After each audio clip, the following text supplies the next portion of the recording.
नमस्कार, सत श्री अकाल, की हाल चाल। मैं आईएससी हूँ, इंटरमीडिएट साइंस, मैथ से पीसीएम जिसको कहते हैं, और मैं कॉलेज का टॉपर हूँ, जूनियर इंजीनियर हूँ, बैचलर ऑफ इंजीनियरिंग किया है, political science honours Patna university से बीए किया हूँ, जोधपुर यूनिवर्सिटी से एलएलबी किया हूँ और एमजेएमसी पटना से ही किया हूँ, master of journalism and mass communication. मैं ये क्यों बता रहा हूँ? आप सोचेंगे मैं ये क्यों बता रहा हूँ? मैं इसलिए बता रहा हूँ कि इतना मेहनत करने के बाद आप डिग्री हासिल करते हैं तो क्या इसको बताने में किसी को संकोच हो सकती है? मुझे भी नहीं है। और आप चाहें तो जो मैं तथ्य आपके सामने रखा हूँ उस यूनिवर्सिटी से जाके आप पता भी कर सकते हैं, क्योंकि मैं ये गलत नहीं कह रहा हूँ। और डिग्री होना नहीं होना, कोई पढ़ा है नहीं पढ़ा है, इंटर भी किया है, मैट्रिक भी किया है, नहीं भी पढ़ा है, हमारे बहुत बहुत बड़े जो दार्शनिक, समाज सेवी, लीडर और इवन पुराने ज़माने में अकबर द ग्रेट, जो कवि मैथिली शरण गुप्त, लोग स्कूली शिक्षा प्राप्त किए थे, लेकिन इनकी जो रचनाएं हैं वो पढ़ाई जाती है ग्रेजुएशन और पीजी में।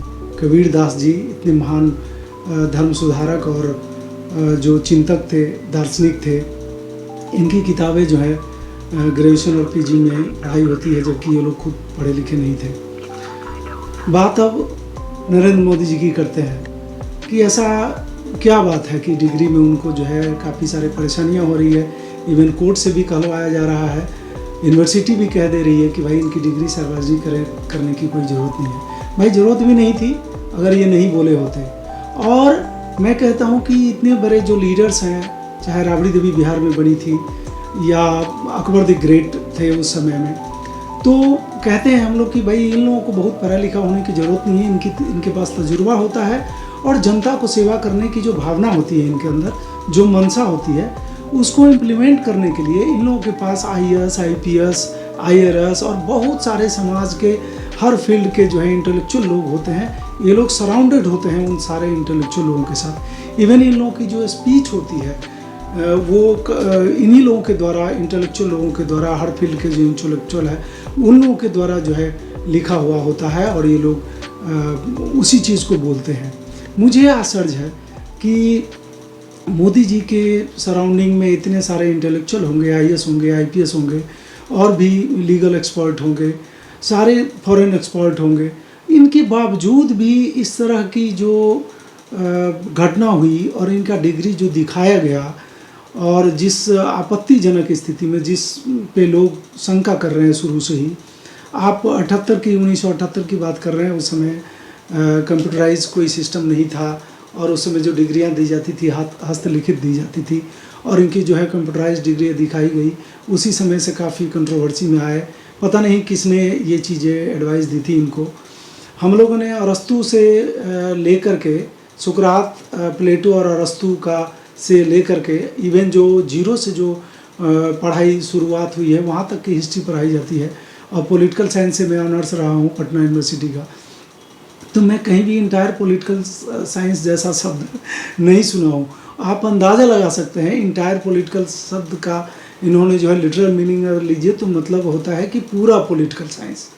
मतलब ये कैसे लोग थे, कौन पढ़े लिखे लोग इनके एडवाइज़र थे जो इनको इस तरह की चीज़ बताई, और कितने वो पढ़े लिखे होंगे इसका अंदाज़ा आप लगा सकते हैं। अब बात करते हैं कि कोर्ट, मीडिया और जो समाज के बुद्धिजीवी वर्ग हैं, बुद्धिजीवी जिनको कहते हैं हम लोग, और वो अग्रणी समाज से आते हैं, ब्राह्मण वर्ग जिसको कहते हैं। हालांकि ये लोग शुरू से ही कहते हैं कि एक गरीब ब्राह्मण था, एक भिखारी ब्राह्मण था, सुदामा के टाइम से आप ले सकते हैं, कृष्ण जी के टाइम में। लेकिन इन्होंने समाज में जो है पूजा प्रतिष्ठा कथा कह के, या इवन कह लीजिए आजकल लोग काफ़ी इनका क्रिटिसाइज भी कर रहे हैं कि पाखंड फैला के ये लोगों ने जो कुछ भी किया, अर्निंग किया और अपने बाल बच्चों को पढ़ाया, आगे ले गया।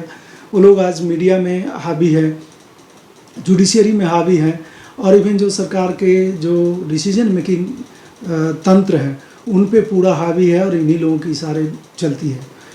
मैं ये कह रहा हूँ कि मोदी जी प्रधानमंत्री 15 साल रहेंगे, 10 साल रहेंगे, चले जाएंगे, ऐसे कितने आएंगे जाएंगे, लेकिन इन इंटेलेक्चुअल वर्गों के पास, मीडिया के पास, जुडिशरी के पास इस बात का तो भरोसा दुनिया को या भारत को दिलाना है कि भाई पढ़े लिखे का जो माहौल उड़ाया जाएगा या उस चीज़ों को आप जो है बढ़ावा देंगे, तो ये कितना गलत होगा। भविष्य में आपको इसकी काफ़ी खामियाजा जो है उठानी पड़ेगी आपको।